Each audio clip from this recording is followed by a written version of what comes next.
Hello, hello, hello. We are live. Hello, and welcome to today's stream, which is around the mindset to be invisible and the motivation to being seen.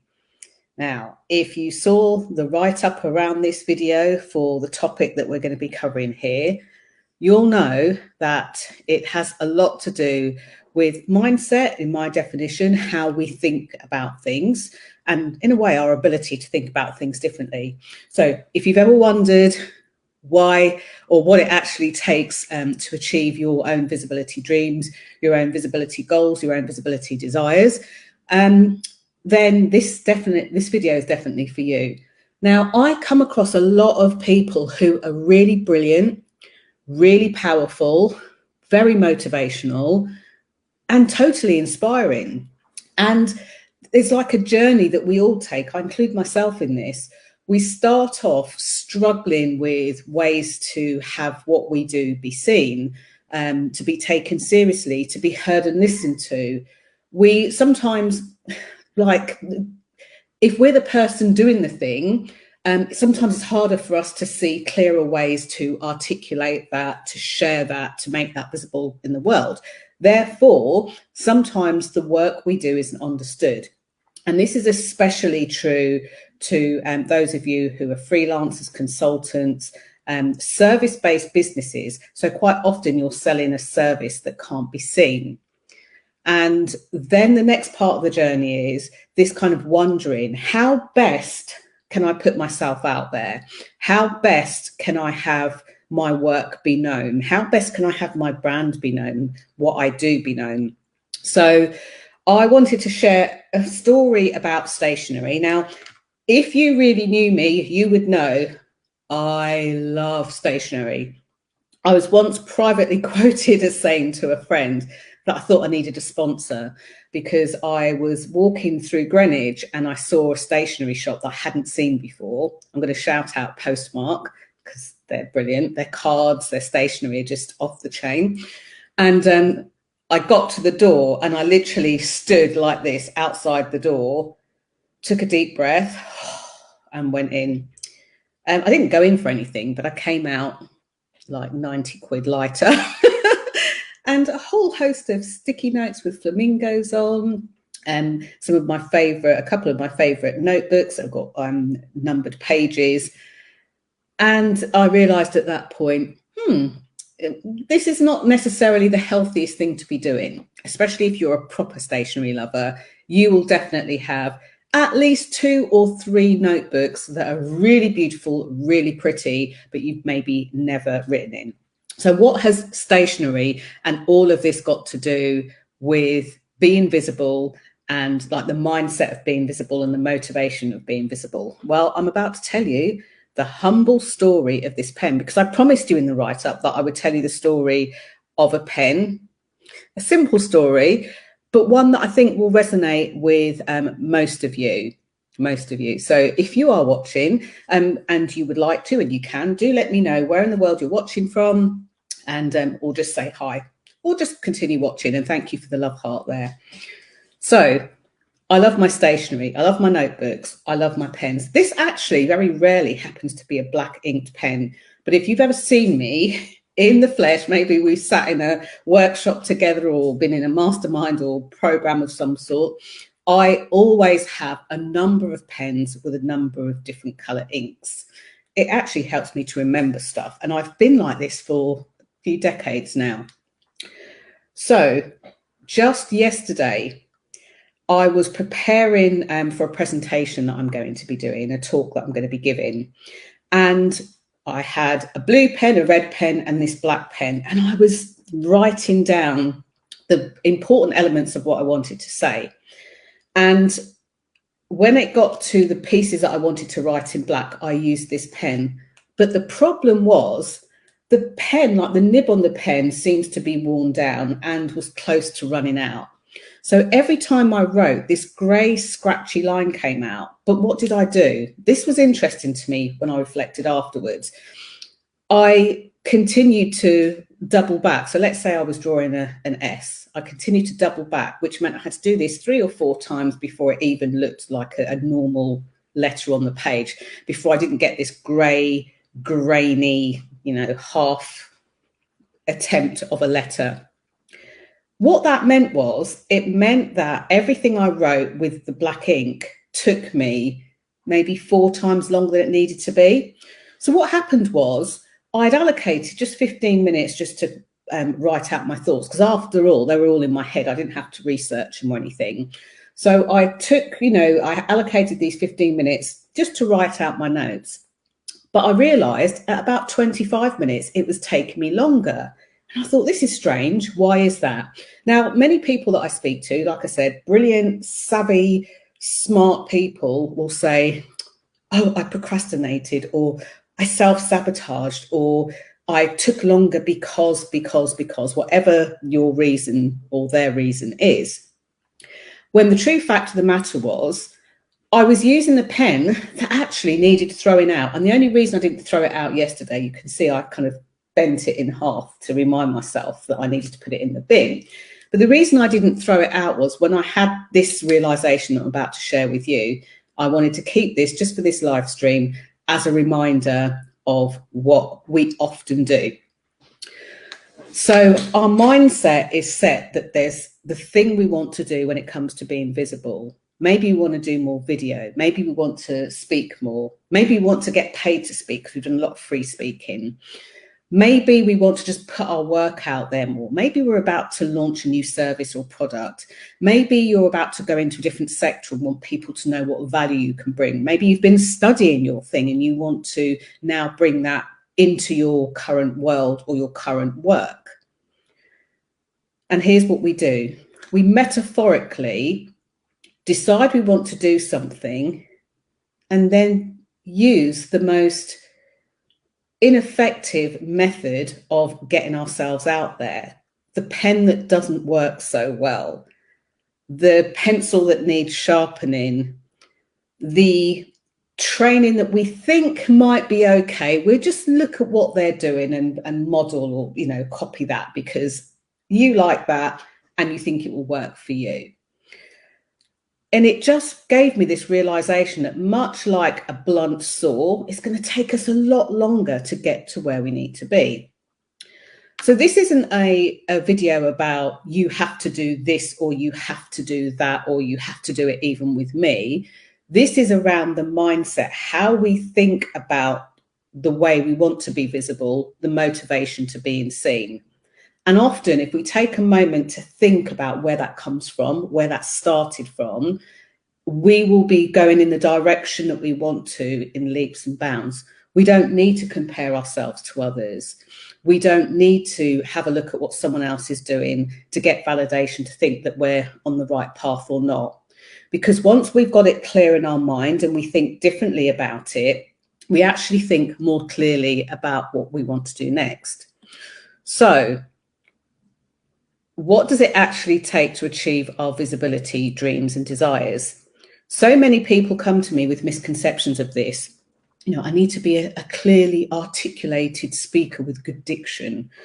I need to have English as my first language so that everybody understands what I say, because no one likes an accent. I call baloney on that. The way you look, the gender you're born into, the sexuality you are, the religion that you follow, none of that has anything to do with being seen. None of that has anything to do with being visible. And whilst so many people, especially if you're in the personal development or coaching space, you would have likely done a lot of work, a lot of self-reflection to look at what drives you, what doesn't drive you, what stops you, what motivates you, what pushes you. When we get into the black hole of, I don't think anyone really understands what I do, or I need to go out there and be visible in a whole new way than I've been before, or I need to put myself in front of a bigger audience, a different audience, a new audience, sometimes that's enough to shake our foundations. So if we don't consider the mindset stuff first, what goes in our head first, what we find ourselves doing is doing the thing, perhaps thinking it's not quote unquote working, and then we'll go into the place that really stops us. And that will be hidden from ourselves until the words come out of our mouth and we're lucky enough to hear them or spot them, Or, you know, in many conversations that I've had, people have said something, and I've said, well, how does this thing mean that that thing happens? And then we've kind of both gone, oh, that's what's been stopping us. So think about like your intentions, what you want to bring into the world, and think about doing it differently, doing it your way. There's a whole lot more I could say on this, but I'm not going to kind of do a whole another extra long live stream. The other thing that I wanted to talk about, obviously, because I put it in the title, was our motivation. And one of the things, hey, Marie. Hi, Marie. Good to see you. I'm going to read your comments and come back to you in a sec. One of the other things that people often struggle with is the motivation to being seen. And it's so interesting. People will tell me their reasons why they don't want to be seen or why it's difficult to be seen.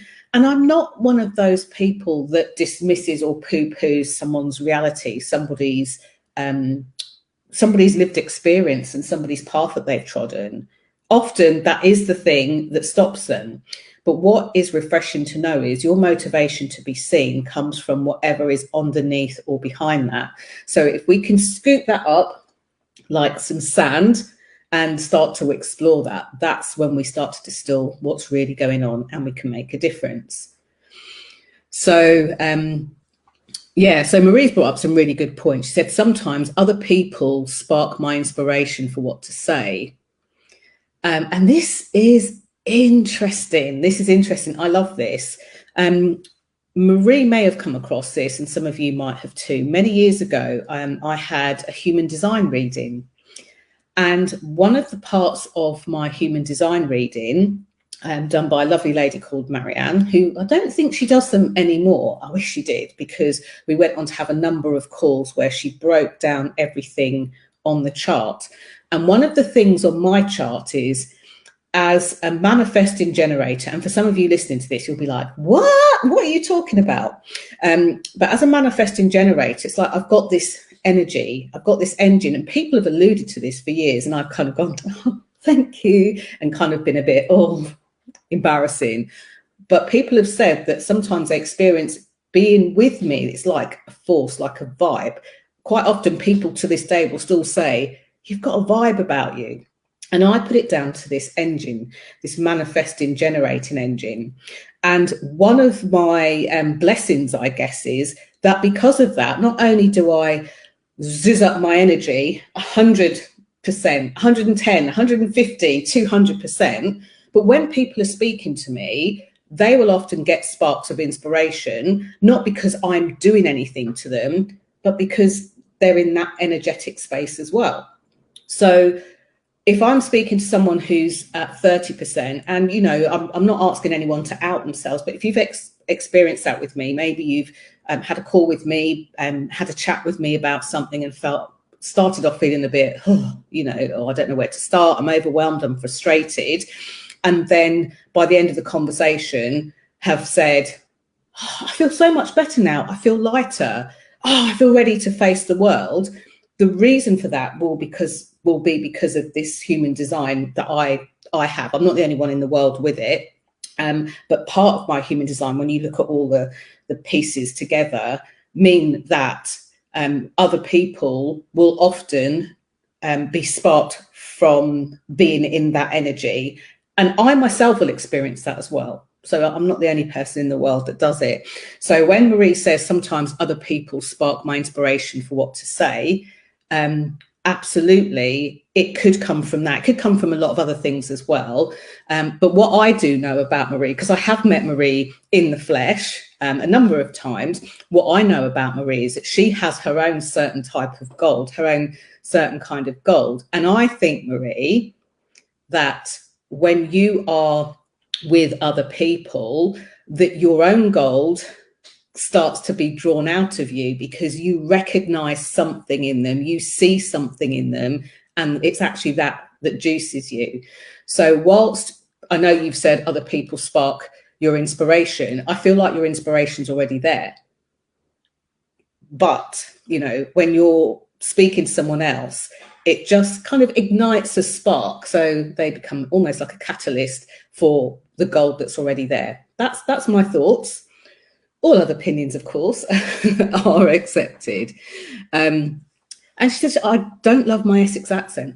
I'm not sure why I love accents so much, but I do. I love them. I have done since I was a child. Maybe because my parents came from the lovely island of Barbados and I grew up with accents. And around me, even though maybe not so much at school, although I did have a Czechoslovakian teacher who used to teach us how to play chess, even though I've forgotten all these years later. I've always loved accents ever since I was a child. And it's very rare for me to hear somebody speaking English with an accent and not understand what they're saying. I love the nuances of their accents. I love the nuances of the Essex accent. I actually spent a lot of time in Brentwood. Essex, I love it. You know, any accent, there's not an accent that I really don't love.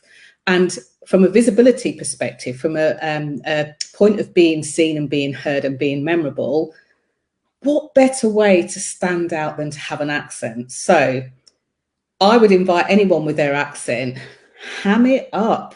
You'll be the person that's remembered because of your accent. Own who you are, own what you're about, and put it out there anyway. Because the thing that I know for sure, it's definitely not the reason that somebody wouldn't work with you, buy from you, employ you, promote you, put them on your stage. It just isn't. Okay, so go forth, be awesome, and be brilliant. So what I want to say today, unless anyone's got any other questions, I'm going to wrap up for now. You can see some of these in some of the older videos that I've done, and I've been doing quite a few of them over the last 12 years, coming on for 13 years now. We've switched over on my YouTube channel. If you just look for @Jenny Kovacs, you'll find some of the videos on there. Or have a little scrape through some of the videos here on my Facebook page, The Queen of Being Seen. I'd love to hear more about what you want to be more visible, more known for throughout this year and beyond, this month and beyond. I'd love to hear. So if you're not part of the Visibility Vibes Tribe already, then hop in there. It's a nice space where you can share what you want to do without the eyes of family and friends that you're normally associated with on Facebook seeing what you share.